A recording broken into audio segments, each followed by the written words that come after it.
ইরানের Islamic revolutionary guard crops জানিয়েছেন স্থানীয় সময় শনিবার ইসরায়েলকে লক্ষ্য করে ক্ষেপণাস্ত্র ও ড্রোন হামলা চালিয়েছে ইরান।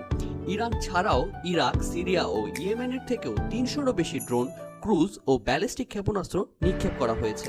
লেবাননের হিজবুল্লাহ দাবি করেছে গোলান হাইটসে ইসরায়েলের সামরিক ঘাঁটি লক্ষ্য করে তারাও রকেট হামলা করেছে। তবে ইসরায়েলের দাবি এসব ক্ষেপণাস্ত্র ও ড্রোনের ৯৯% মাঝ আকাশেই ধ্বংস করে দেওয়া হয়েছে। ইরানের হামলার পাল্টা জবাব দেওয়ার ঘোষণা দিয়েছেন ইসরায়েলের একজন কর্মকর্তা।